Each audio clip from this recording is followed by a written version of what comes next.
Hello and welcome to my channel. Everything in life has a season and a time. There's a defined beginning and a defined ending. And part of learning and growing through the journey is understanding the times and how to manage through them. We're going to talk about it in today's video. Let's go. Sunday, Sunday, Sunday, Sunday, Sunday. It's Sunday, Sunday, Sunday, Sunday, Sunday school. It's Sunday, Sunday, Sunday, Sunday, Sunday, Sunday.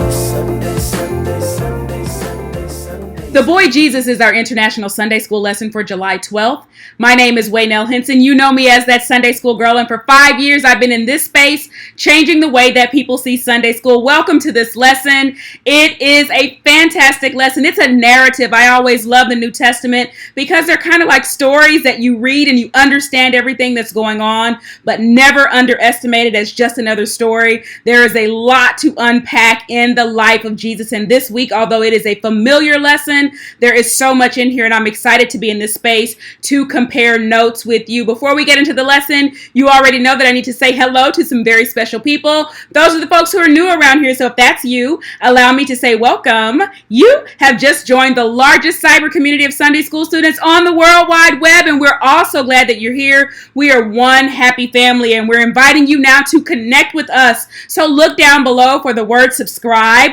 That is going to get you connected to this channel, and also look for the picture of the bell. That's your notifications, and you do want to click those so that you don't miss any content when it is uploaded on this channel. We're currently uploading at least 3 videos a week. I went ahead and took credit for that. There are 3 videos a week. We start together on Markup Monday. Every Monday I go live here at 7 o'clock p.m. Central Standard Time, and hundreds of teachers join as we go through just a raw reading of the Sunday school lesson. It is a method of Bible study that simply involves observing the scriptures. So we do that together, and I provide a free template that you're able to take notes on and create your own personal study plan for the week. And then we come back here either for this review, or maybe you'll choose to join me on Sunday mornings when I go live at 10 o'clock a.m. Central Standard Time for the actual Sunday school lesson.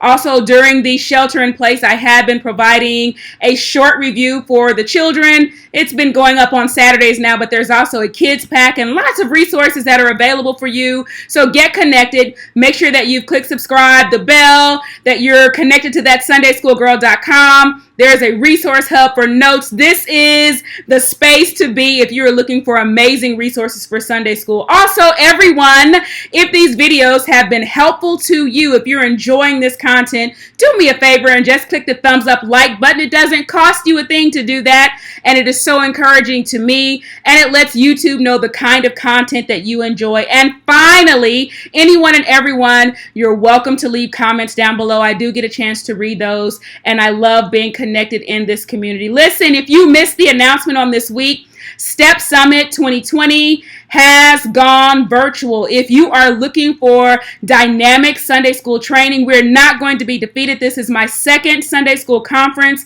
and especially in this time and in this place where things are so different, what an awesome opportunity to come together and be encouraged in what we're doing in ministry.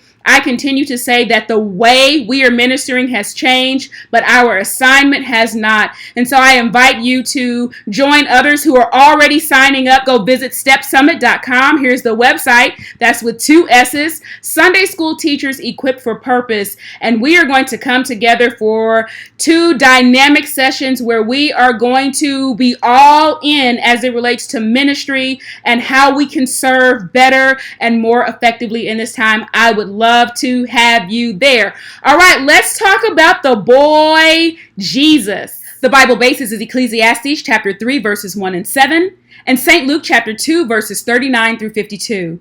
The Bible truth. Jesus speaks when the time is right and astounds everyone in the temple. Our memory verse is St. Luke chapter 2 verse 40. And the lesson aim is that we will explore the account of Jesus' experience in the temple at the age of 12. Imagine the awe experienced by all of those who witnessed Jesus' wisdom, as well as Mary and Joseph's angst, and rejoice in the opportunity to know the wisdom of God. As I've already mentioned, this lesson is likely a familiar story. I cannot imagine a children's Bible that doesn't contain it. But I also know this, that God's word tends to meet us right where we are. And as we go through life and different experiences, his word resonates with us in different ways based on those experiences. Or as my young adults would say, when you've been through some things, it just hit different.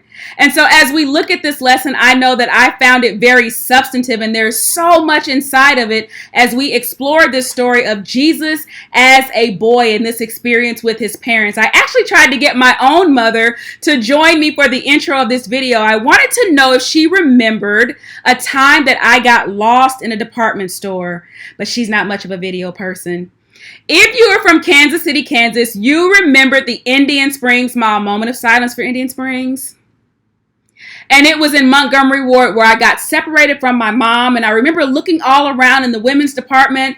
I couldn't find her, and I finally had to ask an adult for help. And they called security. Security came and took me downstairs. There was like a customer service desk and layaway. And they had me to sit behind the desk in a chair and to wait while they looked for my mom. And that involved them calling her name over the loudspeaker.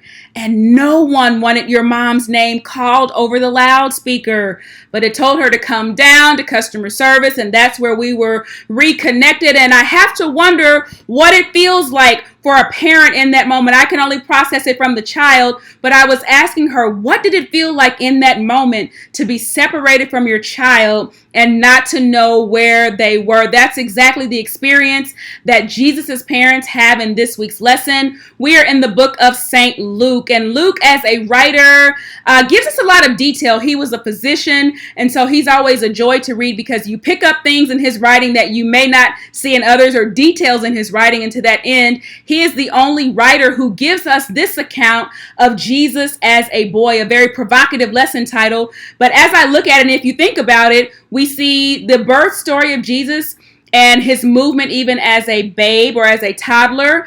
But then we see this one occurrence written by Luke only of Jesus as a boy. And after that, we don't see Jesus again until he's a 30-year-old man and he's beginning his ministry, and he will be a man who performs miracles, signs, wonders, and ultimately gives his life as a sacrifice. But this is our only glimpse into his life as a boy. And so there are two portions of our lesson text. And Ecclesiastes chapter 3 verses 1 and 7, I'll read them, but I think we will weave in their meaning as opposed to expounding on them at the opening of the lesson here. To everything there's a season, and a time to every purpose under the heaven, a time to rend and a time to sow, a time to keep silence and a time to speak. And that's really the crux of where we go into this time with Jesus. There was a time to everything. There was a time that he would even flourish in different points in his life. There was a time when he would know his calling, his purpose, his assignment, and a time that he would begin to use his voice in a way that let his parents especially know that he had a greater work that he was called to do. But everything happens in its proper time. And as we go through this lesson, I hope that we'll make the connections that really is a wisdom lesson that tells us that we can't always move when we feel passionate about a thing. We can't always speak when we're passionate in a moment, because sometimes the things that we do and sometimes the things that we say are not always appropriate in that space. And I always say this, especially with our words.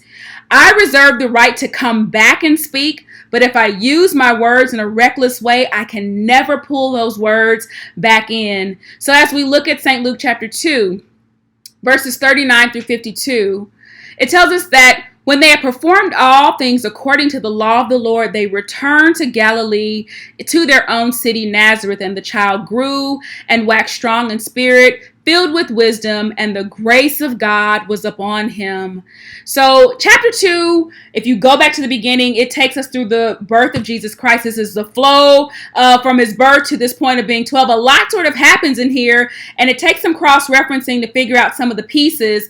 But here we see that they've done everything that the law has required. So let's identify they. They are his mother and father. That's Mary and Joseph. And the child is clearly Jesus. And Mary and Joseph are blameless. They were blameless at keeping the law. And it was necessary to fulfill the law. It was necessary because They were rearing the child that would be the perfect sacrifice. And so Matthew chapter 5 verse 7 tells us that Jesus is the fulfillment of the law. He always said that he didn't come to abolish the law. He came to fulfill the law. And so his parents kept the law perfectly. And what does that mean? This means that after he was born, they did everything they were supposed to do. He was circumcised on the 8th day. Mary went through her period of purification for 40 days. And Jesus was dedicated. The firstborn, he was dedicated. And so they did everything right. I think that's important.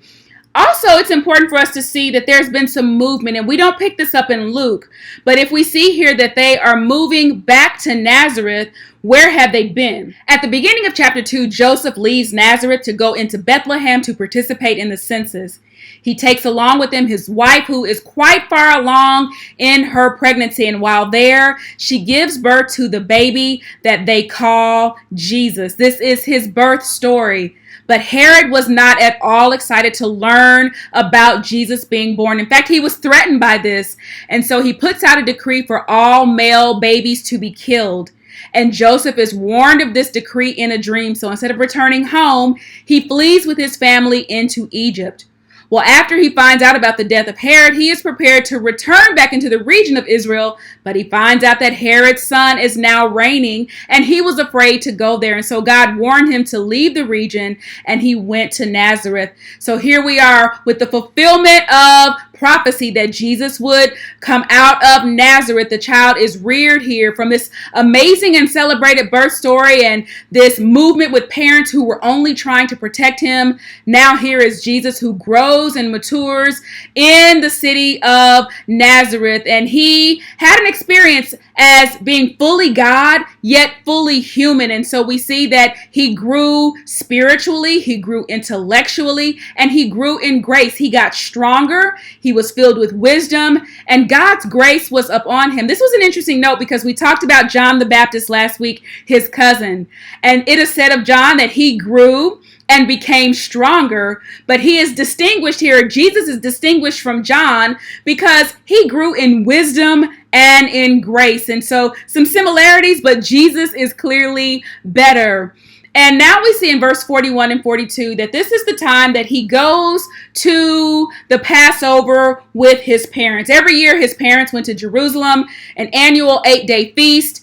And it was a necessary and important part of their custom because men who were 13 and older were required to participate in 3 festivals a year. And I give you those in your TSSG notes out of Deuteronomy 16 and 16.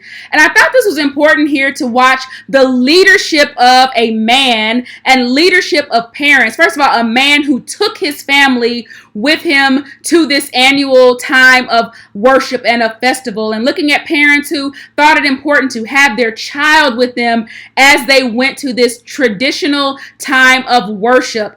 And so at this point, Jesus is only 12 years old, so he's allowed to attend the Passover. What we don't know from the text is that this is his first time, but in this particular time, it's almost transitional because he's about to hit an age that is pretty important. 13 was considered a full member of the synagogue. He would be considered a son of the law or a son of the commandment. So it was kind of a coming of age where he would know and understand all of the religious requirements, and he would be able to take place in the public worship. But again, I think it's important for children especially to see the worship and to see what's going on and to understand that's how we train the children about the various parts of worship, by their actually being involved. Now, Jerusalem was a very busy place during the Passover. In fact, I read somewhere that there were 6 times as many people in the city during the Passover compared to normal times. But at this point in verse 43, the Passover has concluded. The 8 days are over, and people are starting to go home. These large groups are getting together to leave. And so the group leaves, except they don't realize that Jesus is not with the group. He has stayed behind in Jerusalem, and his parents don't even know that he's not with the group. Now, I know everyone always wants to know, how could Mary and Joseph not know that their child wasn't with them? And it's quick to assume that they were somehow negligent in their duty as parents. But I think there are things that we see in the text, and then there are some things that we don't necessarily see written, but we can make an observation about them as well. The first is that they were traveling with a group. They were moving in caravans of family and friends. So it would have been easy for the parents to assume that he was somewhere in the group, maybe playing with other kids. The other thing, though, is I noticed this, that if they allow Jesus to be out of their sight, if you allow your child out of your sight, we can kind of conclude that you trust your child. If you allow them to willfully be out of your sight, you trust their maturity and their decision making. So I do see that they seem to have trusted Jesus to be wherever he was. But finally, in some commentaries, you will read that the women and children traveled at the head of the caravan and the men were at the rear. So it's reasonable that each parent may have thought that Jesus was with the other. But in verses 44 and 45, we find out that they assumed he was with the company, and they went a day's journey, 20 or so miles, and then they realized that he was not with them. And so they were not satisfied not being able to find Jesus. That stood out to me, that there are times that we can't find Jesus like we have before, and we are satisfied with that, or we don't put in the effort or the work to find Jesus. But Mary and Joseph, as concerned parents, spring into action, and they start looking immediately among the caravan, among the kinfolk and acquaintances, asking, has anyone seen Jesus? And they looked diligently for Jesus. They were concerned, and they went into action, exhausting every effort to find Jesus. And when they didn't find him among the crowd, they turned around to go back to Jerusalem to look for him. They would not give up. That stood out for me as well, that sometimes when we don't find what we're looking for, it's easy to give up. But here are parents who would not give up on what they love. They would not give up on their promise. They did not give up on looking for their child. They always knew that there was something special about Jesus. And as they go back, we see in verses 46 and 47 that it was a total of 3 days journey. So likely a day that they had traveled out, a day looking among the crowd, and then a day to walk back would likely give us the 3 days. But how interesting, Jesus is associated with 3 days. And so they find Jesus. These worried parents get back to the temple where they left, and there they find Jesus sitting among a bunch of smart people, other adults, leaders, doctors, having conversation with them. In fact, as I looked at this, though, it's really not conversation. He's listening and asking questions. I thought that was huge, that wisdom isn't always about all the talking that you do, but Jesus is listening and taking it all in. And they are amazed with Jesus's ability to understand. Jesus was amazing to everyone. Everyone around him was amazed with his ability to understand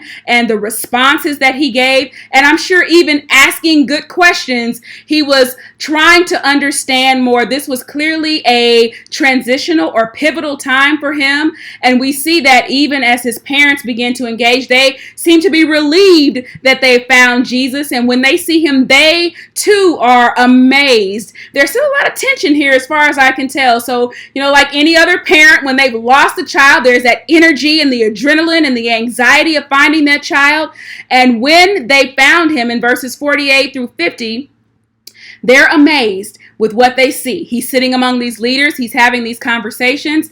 But his mother is also very frustrated. 3 days later, she has had all of that excitement of trying to find him, and we see her concern expressed. In fact, when I read this, I said, Mary was such a mom. She's such a mom. And she kind of had a mom mini meltdown. When she saw him, she asked him, why did you do this to us? Why did you treat us like this? You made us sorrowful. You've had us nervous. We've been concerned. And Jesus responds to her, not as a child who thought he was in any trouble at all.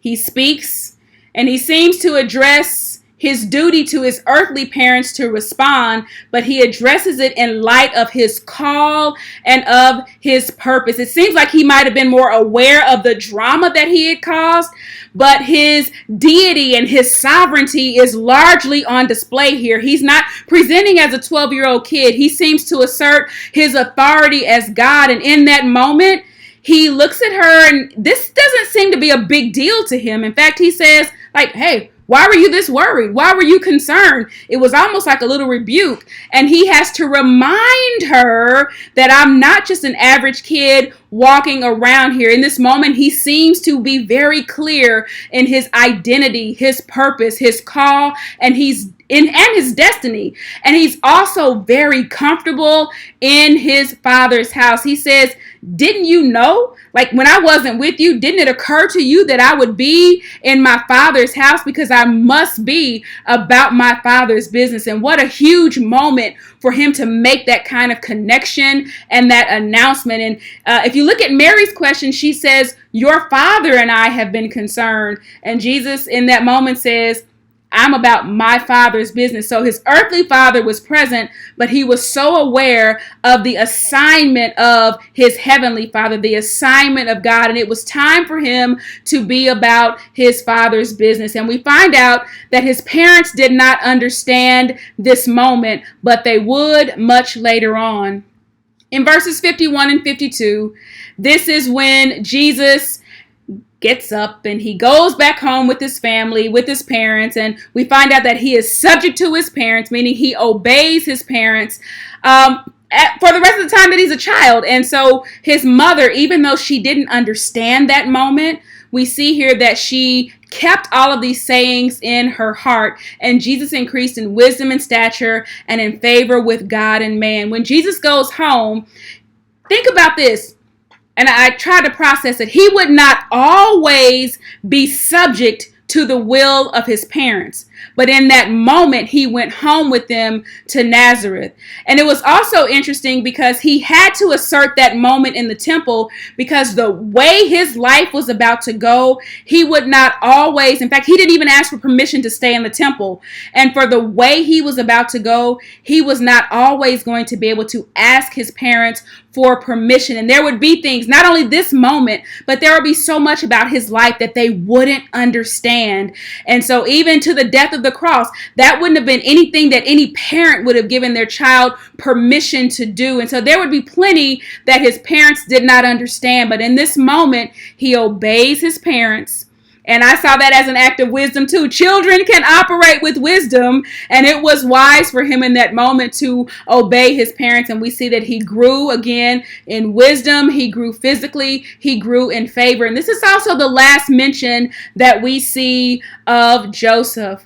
But I want to talk for a second about Mary keeping everything in her heart. And this isn't the first time that she's pondered something in her heart. But that which she did not understand, that moment that she did not understand, she didn't throw away the experience. And I think that is a wisdom nugget for us, that we may go through things, or we may hear things or have experiences, and in that moment, it makes no sense at all. But we need to store that thing, and when we need it, when we need that recall, it will be there, and we can call that up again, and we'll be able to make a connection as to why that moment was important. So Mary puts this moment in a safe place. She puts it in her heart.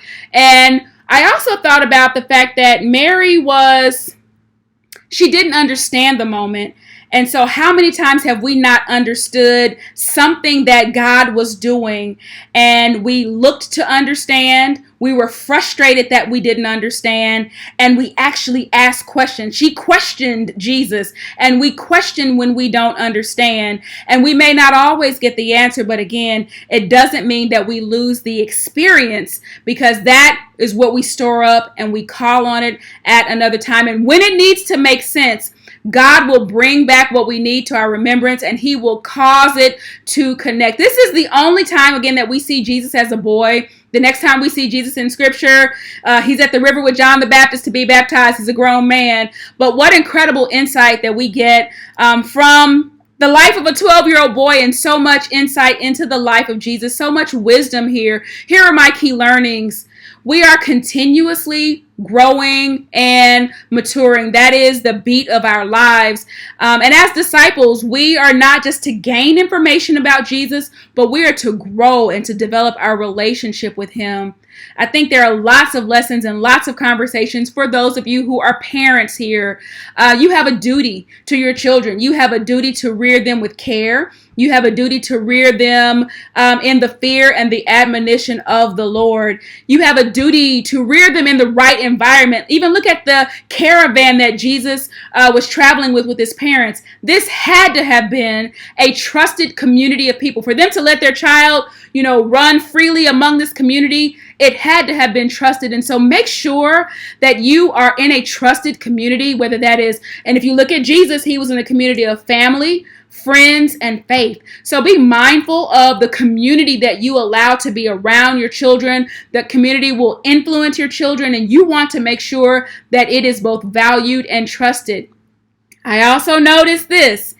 Parents, you cannot do it all. As much as Mary and Joseph loved Jesus, the fact that he was in the temple and asking questions and engaged with understanding and learning more, that meant that there were things that the parents could not teach him for the assignment that was on his life. And so it's important to make sure that we have the right kinds of people around our children and the right kinds of people. Even if they're asking questions, you want to make sure that they're the right types of values that align with what you would want to share, but also realizing and not taking that too personally when when other people are able to connect in ways or to share life lessons that you may not be able to share with them, assuming that they are the right people in your community. Don't be comfortable when Jesus is missing.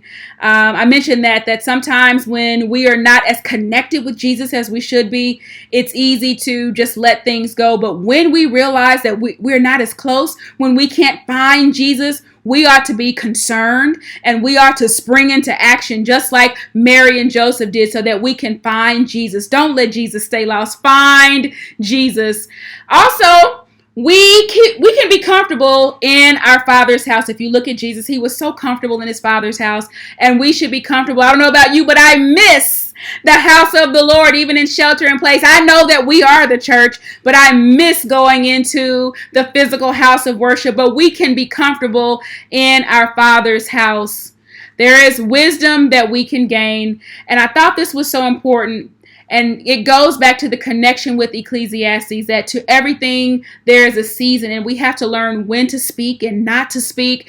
And wisdom won't always let you say what you want to say when you feel like saying it. Sometimes you've got to be able to dial it back and hold it in. And also see from Jesus' example that there's a lot that we can learn from asking questions. I know a lot of times we like to do the talking because we want to be viewed as the expert or we care about what people think. But sometimes you may have those moments where you get more out of the moment by learning to ask questions and gaining from those questions. So think about that. Children can have wisdom. Here's a child who grew in wisdom, who operated in wisdom. Remember that wisdom is about stages and not ages. Also, be careful about points of frustration that cause you to question God. I mentioned that Mary was so irritated and so frustrated, and she immediately questioned him. But we've got to watch patterns in our own lives where we get to that point that we are not thinking and we ask the wrong kinds of questions, not making connections with what is actually a very God moment. Everything may not make sense to you in a moment, but learn to hold things, hold them in your heart. Learn not to speak on everything. And when it is time, to everything there is a season, to everything there is a time. When it is time, God will give you the time, especially when you have something to say. It may not be in that moment, but later God will give you how to say, and God will give you what to say, and God will create the moment and open the door so that the other person can be more receptive and you don't damage things in the process. Finally, like Jesus, our lives are designed for us to grow and to increase in wisdom. So as we grow and increase in wisdom, if you look, they grow in the same direction. As you grow in wisdom, we also grow in favor with God and with man. That's our lesson for this week. I can't wait to hear what you got. So if you've got great notes, please add them down below so that I can add them to my notes. And on Sunday, we'll all have bomb notes. I love you all so much. And I will see you in Sunday school. Bye, everybody. Sunday, Sunday, Sunday, Bag makes a great incentive gift or maybe a gift for your favorite Sunday school teacher. If you like it or want to see some other great stuff, please visit my Etsy store. If you're looking for ways to raise the conversation and open up discussion, please look down in the description box below and you'll find the discussion questions that I've developed for this week's lesson. Hey!